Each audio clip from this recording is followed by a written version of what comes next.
Good afternoon. It is February 4th, 2025. You're listening to a little of column A, little of column B, hosted by Will Alimonos and co-hosted by Zach Bishop. How you doing today, buddy? What's going on, Will? We are deep in the mountains of Colorado, and I'm having trouble breathing. Are you sure that this is safe to do as a podcast? There's a lot of talking, and for both of us, I don't know. I'm concerned. This is a road podcast. This is the first time we're doing it in the same room. If the audio sounds a little different, that's why, but I'm not going to argue with you, man. The altitude is legit. I've had multiple symptoms and multiple challenges from just trying to survive a normal day. Excellent skiing, excellent travel. Everything's going well. I'm happy to do a podcast on the road with you. Happy to finally do a podcast in person with you, which is much more groundbreaking, but not nearly as groundbreaking as the trade that took place in the middle of the night a couple of days ago, where Luka Doncic was traded from the Dallas Mavericks to the Los Angeles Lakers in exchange for Anthony Davis. There's some other things involved. Utah helps out. We'll talk a little bit about that. But in terms of shockingness, I want to say this is one of the most shocking deals I've ever seen happen. I don't think Luka was at a price tag that you could ever afford to trade. And yet somehow they found a way to do it, and not only do it do it in a way that wasn't even good business. They didn't put him out there. They didn't shop him. We just traded a guy that's 25 years old in the prime of his life. Well, maybe one of the top 5 guys in the league. We just moved on. What are we doing? I mean, this is one of the most shocking deals that's ever happened, is it not? This happens Saturday into Sunday. We're getting ready to travel. We're up early, and shocking news. If we'd woke up, found out Jimmy Butler was traded, found out Zion, anybody from the Pelicans, or the Pelicans announced a fire sale, it seems like a month ago, and there's been no movement on that. We were actually concerned when we were doing this travel of, hey, when should we do the podcast? The trade deadline's coming up on Thursday. Should we wait till the end of it? And then all of a sudden, you mentioned it. We have the biggest deal, for sure the most shocking deal. We're still trying to figure out why they did it. All of the answers that I've seen in the press conferences from Dallas make no sense. Just negotiation 101. If you have a super rare asset, you ask more than one person, hey, what would you give me for this? The other side has just been more, oh yeah, no, Rob Pelinka, I asked him, to keep quiet, and he said, yeah, sure. It's like, well, yeah. Why would he want any of this getting out? I have no idea why Dallas just asked one group and took a deal that it just seems very, very lackluster. I think the other fascinating part about this is not only just taking an older age veteran into Anthony Davis, is that they didn't get any draft picks in this. It's like normally when you trade a guy like Luka, you trade to get draft picks to have another chance to draft somebody like him so that you don't have to pay him and you can get something else out of this. They did a move where they traded away their future and made more of a win now move right now, which is so weird because it shrinks their window. Like now AD, what has he got, 2 years, 3 years? How many years does this have left? And then that's what you're stuck with Kyrie and all of this. Versus if you had Luka, they just were in the finals last year. I mean, how bad and how messy must it have been behind the scenes? Is it the overweight stuff? Is it, no defense? Like, what is he late to the buses? Like, is it more of that? Like, I'm hearing more stories come out about maybe the weight thing, but it just seems like they're grasping for reasons to do this deal, and even more grasping for a reason to not shop him, to essentially make a bad business move. I just, the weight comes up. Weight is a number. What the weight looks like on different people can be all over the place. And for an athlete, even more so. And then part of it too is, okay, if Luka comes in at 220, that might not be the best weight for him. If he's able to play basketball at this level, he's doing an amazing job. I don't know why we're nitpicking what his weight is or why Dallas is. If it's, okay, he's not taking his, training seriously, all right. But this seems like something that when you have a guy that you drafted and he's in his second year and you're not sure if you're going to keep him or not. This is a guy that brought you to the finals, is in the MVP discussion every year, and we're just, I don't know. It's like, well, how about you work with him and somehow make this work rather than just trading him for pennies on the dollar? Well, I assume the best case scenario is that Anthony Davis is good to go for a couple of years here. But what is the best case scenario for the Lakers now, where you have LeBron, you have Luka? What do you got? Finney Smith, I think that's another former player. You get Kleba. They're a team. They still have Reeves. They got rid of D'Angelo Russell. There's a little bit of life here now. But what's the best case scenario for this team? I mean, before this, they're in the fifth spot, so a little bit of a bump, and now you're hosting a playoff series. that team's going to have to go against LeBron. You're not playing back-to-backs. And now LeBron does not have to be not only like the point guard, he doesn't have to shoulder as much of the load. They were trying to get AD to do it, but just his style of play is not get him the ball, clear out. It's all good. He has monster nights, but I think Luka is going to be able to fit in with LeBron better. Where all right, the big man is going to be weaker. Their defense is for sure going to be weaker, but I think overall they're going to be better both now and in the longer term because LeBron is going to retire at some point. I imagine. I just thought it would have been a little while ago, but he just keeps trucking along, and now maybe it even extends his career if he doesn't have to do as much of the scoring and all of the work during the season. What if it's the other way around, though? What if LeBron is just a major hang-up? Like, he just doesn't have it left, and that Luka is going to waste maybe 2-3 more years. LeBron does have a second son, right? Yeah, all right. Yeah, well, maybe he doesn't want that also. Maybe he wants to be the star of the show. Maybe he doesn't want to have a player on his team that's forcing the franchise to draft their kid. Like that's that championship building. It was fine when we were like a flirty championship team with AD. It was like, oh, we got our one ring. Maybe we'll be competitive again. Bubble. We got the bubble ring. It's fine. But now, if you're Luka, I don't want to waste any time. I was in the finals last year. I've been hurt most of this year.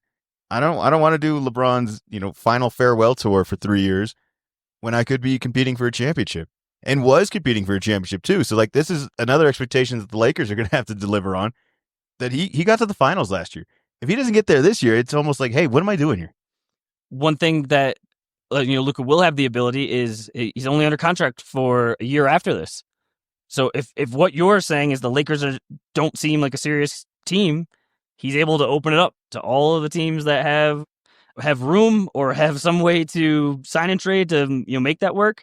And so I feel like the Lakers, LeBron always wants to win now, and now you have Luka that you want to make sure is ready to go because in a year he could be going, hey, trade me, this isn't for real, or just you walk away with you gave up AD for nothing. They do screw Luka on a contract situation here where he could have got more money staying in Dallas. So there is a bit of a limitation in all that. And an unknown, like you said, of what is the future contract of all this, because the Lakers are going to have to sign up for that contract as well. And it seems like they're willing to do that, especially for what they gave up. That seems like a no-brainer.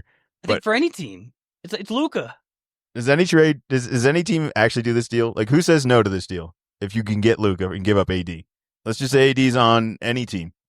Is there any other team that would do this deal? I mean, if you're like making like the list, like Spurs, absolutely not. I mean, then you got Shea, and then I think you get more into teams that it's like the player's been there like their whole career. Sort of deal where there's more like emotion involved, but it's a short list that doesn't say yes, we would love to have Luka Doncic on our team now. Oh, you're concerned that he might be a tad overweight. I mean, what was it? Russillo said something like, "This is ridiculous. Like, I don't care if he's smoking a cigarette, bringing the ball up the court. This is Luka Doncic at 25." Yeah, no, he's been out of shape the last couple of years. It's not groundbreaking like it's just this year that they're saying all of this, and he's been extremely successful. Yeah. Oh no, he's in quotes out of shape and putting up 38-6, in the playoffs. Well, if that's what out of shape looks like, that means there's still higher for him to go. And if not, man, maybe I should get out of shape if that's the way it works. Well, we talked about some of the best and the worst case scenario. I will ask you now, what's the most likely scenario? What is the future of both of these teams?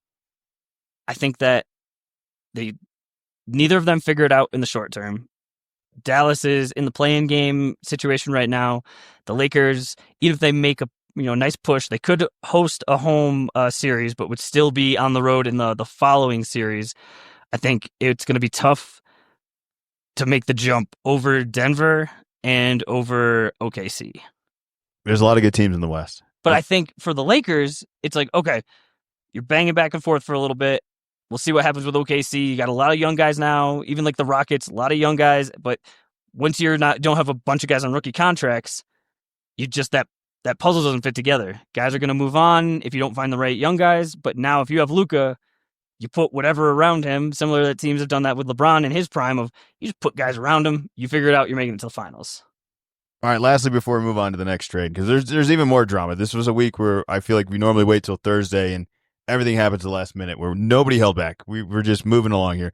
Quickly, just to wrap up the Luka and Anthony Davis trade here. What's going on with Utah? Because Utah has to do a lot of things to make this possible, and Ainge comes out after saying that he had no idea that he was helping them out. And I just don't know what to believe. There's so many, like, nothing makes sense out of any of this deal. And then to add in a third team that had to essentially cooperate with all this to make this all happen. Like, what are they doing? What are they getting out of all this? This is where Danny is so smart, and there's some other GMs that just make sure that they're around. Where I think OKC was doing this for a little bit of, here's the blockbuster. You need one more team just to, grease the skids, make this happen, and you build on it. And I think, it's like Sam Presti has like done this, and Danny's doing it now of, this has nothing to do with me, but I'm just going to get some assets here and there. And you're able to, in the long run, package these all together over time, where there's other teams, the GMs are just like not thinking. Yeah, all they got they got Jalen Hood, Shafino, who's only been in 23 games over the past 2 seasons. So that's like, he probably gets cut, not a big deal. But then they get a 2025 second from the Lakers and a 25 second from the Mavs. So those are 2 second-round picks for nothing. You didn't have to give up anything, and now, okay, they're going to be a young team. There's a chance they'll be tanking again next year. So you get a couple of cost-controlled 2025 second-round picks. Maybe you package that together with a player that you're able to sweeten it. Like, these might just be sweeteners, but that's what gets deals done. Is it just weird? I just think it's weird, though, that if you're involved in this trade to help out another team, why wouldn't you want to be involved in the trade to help out yourself? Like, why didn't they want to trade for Luka? You don't think Utah's got a package? The amount of picks, the amount of assets, Lauri Markkanen, they could have. I'm just saying. I don't think they knew about it. I know, but it's insane that you're involved in the deal without even knowing the other side of it. That just seems so like we can't keep secrets in this world anymore. How did this manage to be secret? Like, how did LeBron find out at dinner? How did Luka not even know? How did the coaches not even know? Neither coach said anything. The only guy that said anything was the GM, and he made it sound like it was ongoing for so long, and that this was just a matter of time. I mean, look, I think it's between the 2 GMs, and both of them thought they were getting this super good deal, and one of them was correct and the other one was not correct, and so they knew if it leaked out, it would fall apart. So, yeah, but it really doesn't happen very often anymore. All right, next deal. We have a deal between the Spurs, the Kings, and the Bulls. I don't know if we'll ever know what the Bulls are doing. We might have to learn another language. We have to go to another country. This is never going to make any sense to me. But ultimately, the Spurs are going to end up with De'Aaron Fox, which is a fascinating addition because he basically said he wasn't going to resign with the Kings. So he they actually didn't have as much leverage as like the Luka deal, where I think they had enormous leverage. The Kings get a pretty good haul. The only thing I don't love about the Kings is that they get Zach LaVine, who they just signed DeMar this offseason. And did we not just see the Chicago Zach LaVine, DeMar DeRozan experience and be like, eh? So now, if you're the Kings now, you've gone from meh with Fox to meh with LaVine. Like, I don't see the ceiling of all this. So we could talk negative or we could talk exciting stuff with the Spurs. Where do you want to go first? So for you, this is for sure the De'Aaron Fox trade, not the Zach LaVine trade. Yes. No, I think that's safe to say. All right, because I think Zach LaVine has been on the maybe not on the block, but in the rumors for so long that it's just like, Zach LaVine, like the Zach LaVine deal. But it's like, nope, De'Aaron Fox is probably the best player out of all of this, and especially the fit that should work out with De'Aaron Fox, point guard, looking to push the ball, pairing him with LaVine, or not with LaVine, Wemby. with Wemby, for more like the long term. Like, Wemby is still super young. Chris Paul bringing him in this year just to, have an adult in the room. De'Aaron Fox is not, he's not Brandy New anymore. Like, for sure, he's not Chris Paul's level, but putting those two together, I think that they can start to, like, you're starting to create a team. And it's not just Wemby. You're not tanking right now, but you're like not making the move to the next level. Now you're getting guys. You're getting former All-Stars. Okay, this is for real. You can package other things with it to really make an actual run. It's also just probably the first of many guys that wanted to go there. Yeah. He wanted to go to Texas. He wanted to specifically go to the Spurs. So I think there's a massive advantage of having a guy that's like, no, I want to go here. I want to do this. So that helps. We could trash both of these teams of all this. I guess just in my NBA experience as a podcaster here, I would have assumed, especially if I wish I could go back and hear some of the LaVine trade packages that were rejected last year, as well as I just would have thought you would have got more for LaVine and you would have got more for Fox. So it's a little weird to me that this is what it ultimately ended up being. And if you're the Bulls, I don't think you're any farther ahead. And if anything, I think you were just better off keeping him. Like, why did this suddenly seem like we have to get rid of him. Where I think it's been all right the last couple of weeks. It didn't seem like he was like they're not better without him, are they? I don't think so. And like what you get back, No, you just get out of the Zach business. You don't get Collins, anything. Trey Jones, Kevin Herter, and their own. I think the prize for them is their own 2025 first round pick from the Spurs. So that's almost like what the Nets did. Of you overpay, so you get it back. So now when you're tanking, you can actually tank. Where before it's like, well, we're just spinning our wheels. So I think this is like we are bottoming out. I would have thought they could have got more, but Levine has been, in the rumors for a while now, and no one bought on it. So I think it just at a certain level, you realize you think you got a really premier guy, and everyone's offering you good level prices, and at some point, fine, you guys. That's what the market dictates. Well, at least there was somewhat of a market for this deal. It sounds like that this was ongoing. I think everyone knew Fox was on the table. I think everyone's known Levine has been on the table, and that the market has done what it needed to do with both of them. A very fascinating future for Sacramento and for Chicago. Where do you think this means Sabonis is going to be gone by Thursday? I would have moved on from him. I don't know. I like the guy. The numbers make a ton of sense. He plays really hard. There's really nothing to rag on him, but there's something about them never winning with him on the team that I just don't know what else to point to other than him being kind of the common factor, both in Indiana and in Sacramento. They had a good year 2 years ago. Last year, kind of thought, all right, maybe with some moves they can make something happen. That was not the case this year also. And where with the Luka-AD deal, it was just weird on what you're getting older, but to win now, where this seems to be we are getting out of like the playoff game and we are getting closer to the tanking game. It was this 3 first-round picks, 3 second-round picks. So it's like you get Levine, but maybe you get Levine to move on from him not too far away to get even more picks to just do the OKC Rockets. Like, we have all of your picks. We are getting all the young guys. I just think if I'm Sacramento, I know Fox wasn't going to sign for all this, but it's like, all right, well, if Fox left, at least you're not paying anybody. You're still paying Levine. You're stuck to this contract now. Like, that's a choice. That they signed up to be locked in with Levine now. Yeah. At a really, really high price. And it's also a high price for a team that, I mean, what's the ceiling?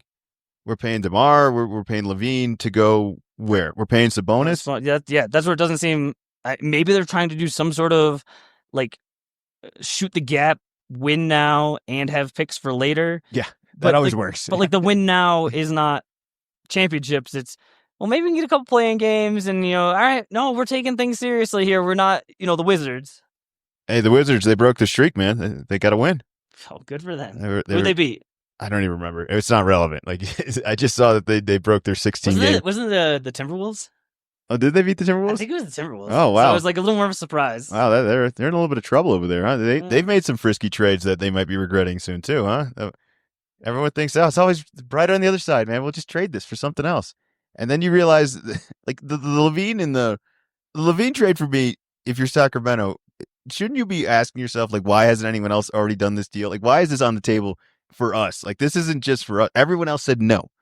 That's where I think Fox was out. They didn't have the leverage. You need to make the salaries match up. So it's expensive for expensive. And this is just the way that it works. All right. Well, the deadline's on Thursday. I imagine we'll still hear something else. I don't know what's going to happen with Jimmy Butler. I imagine the Pelicans are going to do something. They kind of just have to. With Giannis going out for the year, Zion being iffy, Ingram still not even healthy. I just see a move coming from somewhere over there. But with the moves that we have now, has your prediction for who you think is going to win the NBA championship been altered or changed? Like, is there suddenly a new team running? Do any of these moves put a threat to what I assume is the Boston Celtics, Cleveland, OKC? No, because these teams, unless these moves kind of startle an OKC, maybe the Grizzlies to make a move, but I think it's like you're in good shape. Like, I think, and maybe it was more of a matchup, but Luka's not, he's not invincible. Like, you can get him in switches, you can make the plan. He's gonna burn you at the other end on your guys, but there's like a plan. So I don't think these other teams, maybe for this year, are so concerned. We'll see about going along. We'll see. Maybe Luka comes back next week and is just like ready to go and looks really good, and then that's it puts a scare into the Thunder. How long does Luka need to be out before we start really flip flopping a little bit on this? Like, if he's out for the rest of the year, we No, feel any differently about this no. deal?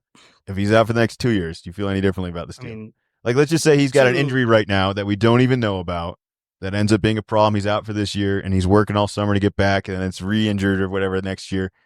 I'm just saying worst case scenario with all this. We're still in on this deal, right? There's no way to go. Anything less than a year is fine. All right.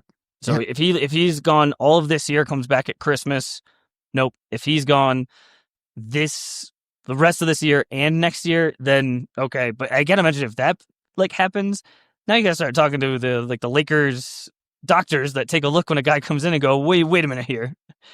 How did you miss this? Well, I wish them all luck. I just No luck for either of them. I wouldn't have done it. Is there a deal that you think you could have come up with? Like, what is the closest thing you would have given up for Luka? I mean, just look at the Mikal Bridges trade. Yeah, That's any trade. I mean, for sure, you're getting Anthony Davis. Like, you might be getting kind of mixed in this, but really, it's because Luka is so good. It's not like Anthony Davis is bad, but you're just still thinking like the Lakers didn't have to give up any other like role players or any like more real picks. It just still seems very late. You're also locked into Kyrie too, which has been awesome. I don't want to knock it, but would you feel safe locking in again with this guy? I mean, this is your whole team is now hinged on whether Kyrie's going to be buying in or not. Kyrie, it's been like probably about a year and a half before there's been any issues. So this is different though. This was out of nowhere. Kyrie don't like surprises. yeah, I mean, it's gonna be different style for him, but I think that he should be able to make it work. Yeah. How long before the GM is fired in Dallas? After next year, Because when they don't. You want to rewind a little bit? You want to talk Jalen Brunson? You want to talk Grant Williams? You want to talk PJ Washington trades? Like these are the moves they've been doing because they've been losing guys year after year after year, and now they finally get to the finals last year, and it feels like they did something as if they missed the playoffs last year.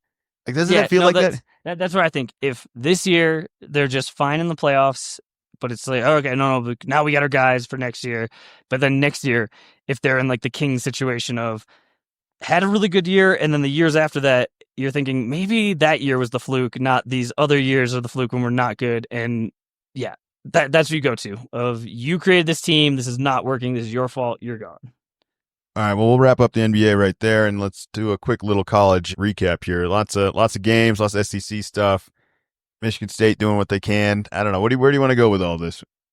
We probably should start with the biggest rivalry. Duke destroys UNC. Why would we start with that? It was prime time. I'm not sure if everybody saw it, but wire-to-wire victory. Not unexpected, but always good to make that work. But I think maybe the bigger surprise was after that. Coach Cal making his return. Takes his Arkansas boys, who have been struggling pretty much all year, have got one win in the SEC so far before that night. And those guys were playing real hard, and it doesn't seem like the Kentucky guys were quite ready for it. And yeah, gets his first returned rup and gets his win.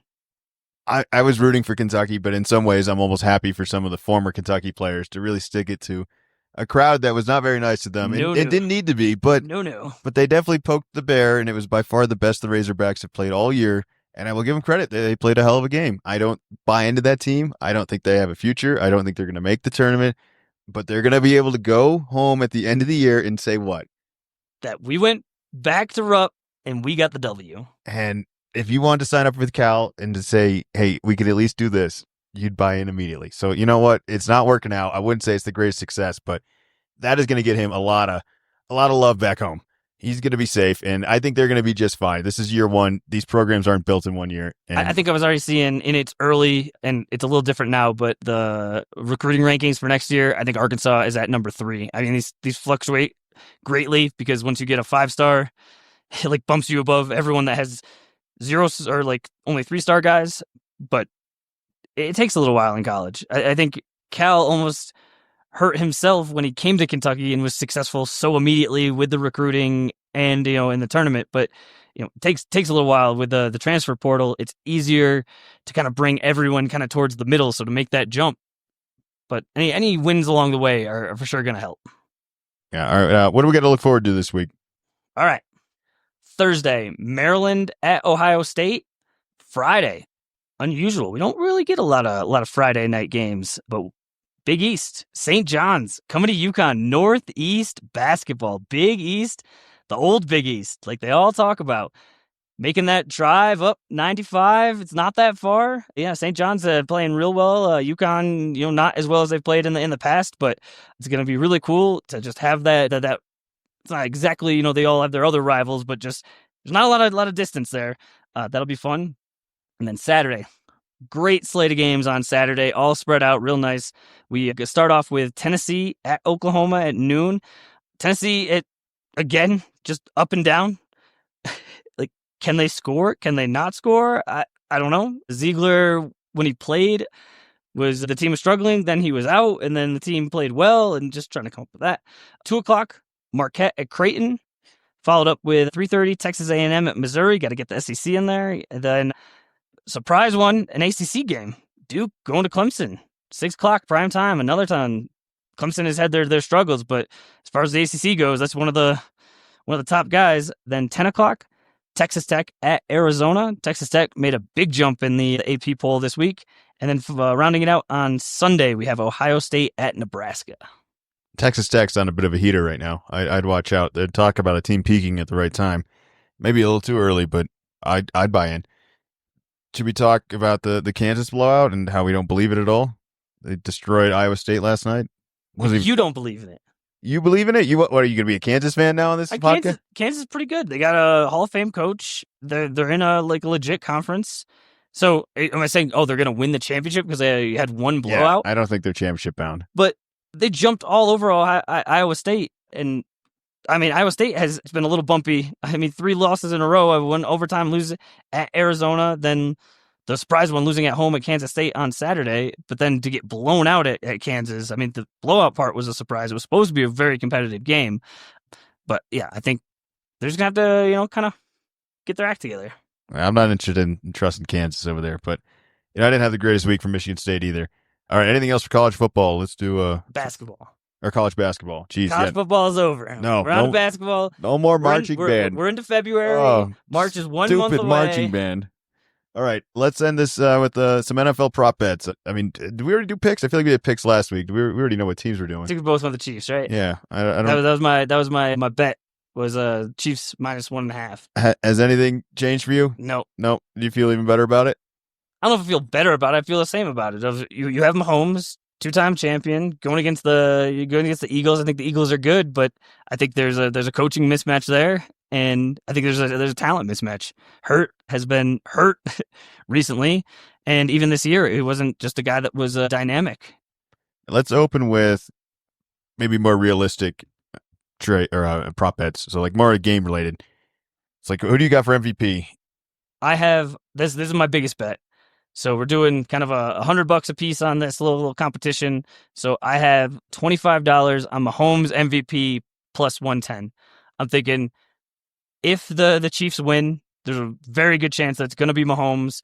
And rather than get minus money and just bet the Chiefs, you can just bet the plus money and get Mahomes. Yeah, I had that as well. I do think if you think the Chiefs are going to win, that's a safe bet. Is there a scenario where the Chiefs win and it's not Mahomes as the MVP? It's just you can't even see it. Like, who would it be? Be Kelsey. No, but like if it's Kelsey, isn't it also Mahomes? Mahomes is throwing to him. Yeah, that's right. I don't see it being anybody else. And like their wide receivers, they have just a handful of good receivers. So I think it's just going to get spread out. It won't go just Juju or just a Worthy. It's just going to get spread out, and it'll be Mahomes if it goes well.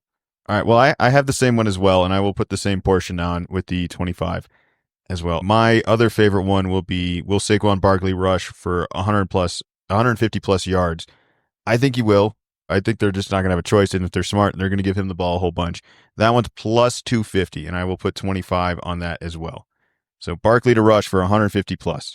I have a Saquon. I'm putting $5 at plus 210 for him to score 2 touchdowns. All right, yeah. Well, it's not like there's. I know the Kansas City Chiefs defense is good, right? Like I'm not trying to fault all that, but it's not like there's been a team out there that's figured out how to stop Saquon, and I don't see why this game they're suddenly going to be like, oh, well, you just do this. Like, well, wouldn't every other team just do that? Yeah. And not like the Chiefs' rush defense has been elite all year, and this is a major matchup. are the Eagles going to be able to take advantage of what they've been doing all year with Saquon? All right, what else you got? Okay. Do you want more more favorites or more long shots? Most of mine are favorites. Whatever you think is actually going to happen in the game, and then we'll do halftime show and national anthem stuff if you got that too after. Just, whenever you're doing some prop betting, you just want to have one, you're just going to win. And you know what? You can just start the game off real quick with this. This is minus 220. I'm putting $10 on this. Opening kickoff is a touchback. Kicker, all fired up. No one wants to, kick it and have it get run back on them, and then all of a sudden you're down 7-0. It's like, nope, kick it off. Your defense is set up. So that is my actually that's the most favorite one that I have. Oh, that's funny. I also have a kicker one, but it's far less positive. Jake Elliott under 2.5 extra points made, minus 109. I will put 25 on that as well. There's a pattern, is there not? He's missing one of these every game. He's missed it, I think, the last two. Do you think that's not going to happen in the biggest game with 2 weeks off and the amount of pressure? He's going to miss one. And I think that's how this is going to end up happening. Under 2.5 extra points for Jake Elliott. Sorry, Philly. You'll get other stuff. You'll end up going for 2 anyways because Mahomes is going to go for 2. All right, and then my other one here, my last 25 is, will the first play be a run or a pass? I got pass plus 110.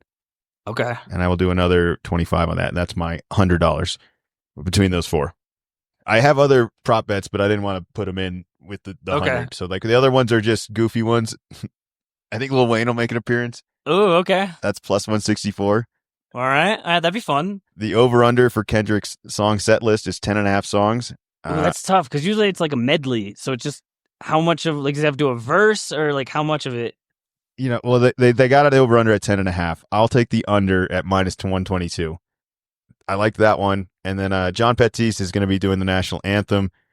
I think it's going to go over 121 seconds, and that is plus 100 as well. So those are just some goofy ones you can kind of just have on the side. I also, if you want, I feel like you always got to do a Gatorade color, right? Like, what did you do a Gatorade color? No. I did much more to do with the game. I did the orange plus 170 or plus 750 is what I found. Why'd you like orange? Plus 750. Okay. There was no reason beyond. Well, I mean, look, why would you like one color more than another? Like the fact that these all have odds. Was it been purple the past 2 years and that's where the Chiefs won? Oh man, I don't know. I just went with orange. Just strong take for Gatorade color. It's a good color. One of the options was like clear. Oh, like they grabbed the wrong bucket? I don't know. Yeah, that'd be interesting. Ooh, I didn't even think about that. But yeah, those are all my prop bets. I'm willing to put money on the real ones, but I think if you want to have some fun on the side, I'd play around with some of those other ones. The set list thing is interesting though, because like you said, it is a medley, but it's also kind of like if you want to give more credit to one song, you play less songs. But I always feel like it's less of a concert and more of just like the medley, and it's just like one song leads into the other, and you almost try to like smash as many of your hits together as you possibly can. I think we'll see Lil Wayne. I think him being really disappointed and not being there. Not just not being there. He thought he was going to be the act. Well, it's not like Kendrick is undeserving. I mean, these are silly arguments to be having. Yeah. All right. Anything else for NFL? You want me to go through the rest of my prop bets? Yeah. What else you got? All right. So I put $10 minus 110 on no 2-point conversions. Oh, all right. That doesn't go well with my kicker theory. But this one does go well with your kicker theory. Is I put $5 on a scoreless quarter at plus 410. Oh, I feel like in the Super Bowl you couldn't be even like both the first teams, quarter, and it just like I feel like a lot of these teams don't have like a lot of explosive plays, which brings me to my next one. Both these teams have come out slow. Every last couple of games, have they not? I mean, I guess Mahomes came out a little bit heater on the last couple, but Philly for sure comes out slow. Unless Saquon runs it on the first one, but it was a run play. Yeah. You don't expect to score a touchdown on a run play. But that brings me to my next one: $10 minus 108, longest touchdown under 34.5. I'm thinking these are going to be slow, methodical drives by both sides. Both have Super Bowl experience. I don't think they'll be rattled, but I just don't think either of these teams, maybe more the Eagles with Saquon, is more explosive. But it's really going to be hard to be longer than that. Which kind of brings to my next one, kind of build in with this, is the number of plays on the first touchdown drive over 7.5. I have $10 on that at minus 152, thinking Boom, boom, boom. These are good. These are good. You actually thought these through. I kind of just picked through a couple articles and were like, I think I would put money on that. Yeah. That sounds fun to root for. So, all right, few left here. I have the Eagles with the most offensive plays. I just think with running it, even if they lose, there's just going to be more plays. The second to last one, largest lead, under 14.5, $10, minus 142. Over 14.5. The Chiefs haven't been scoring over 30 points, so that would mean like the Eagles had to score like no points. I think not even necessarily it's going to be a close game, like within 2 touchdowns, that'll be fine. And then the last one, real long shot, just wanted to have something. I wasn't sure if you were going to come in with like all like crazy parlays where I'm coming in like I was minus rational. 110 and minus 152 and just like nickel and dime, and you're going to be like, we got this parlay, it's crazy money. So I have Juju, first touchdown, $5, 300 to 1. I figure one of these receivers is going to catch the ball. Yeah, all right. And it's just, why go with like anytime touchdown? There's probably a better chance he doesn't score any touchdowns, but it's just, if they're marching down and all of a sudden Juju is the one that gets the catch in the end zone, I really think it's pretty even between all the receivers, and it just happens to be the first one. You're awesome. Longest odds. Well, Super Bowl will be this Sunday, and we will be back on Monday to discuss it. Is there anything else you want to get to today? Celtics Cavs tonight. I'm excited. I'm really hoping that the season can continue. Watching that Jason Tatum near buzzer beater just brought me back to Paul Pierce. Just getting to that foul line area, just no problem. 2 guys on him, money. Look, I'm happy for the play. It's a great play. I don't want to knock Tatum. I don't want to knock this current team. But we put ourselves in that situation, and we're just so lucky that Tatum bailed us out on all that, because there's end-of-game situations where we could just win by 5, and that's it. Game's over. Would have been a lot easier. Sure would have been. Well, we'll try to do better next time. We'll be back Monday. Make sure you subscribe. Little of column A, little of column B. You can follow Zach on his Twitter, which is WickedZman24. And we'll be back. Go Chiefs.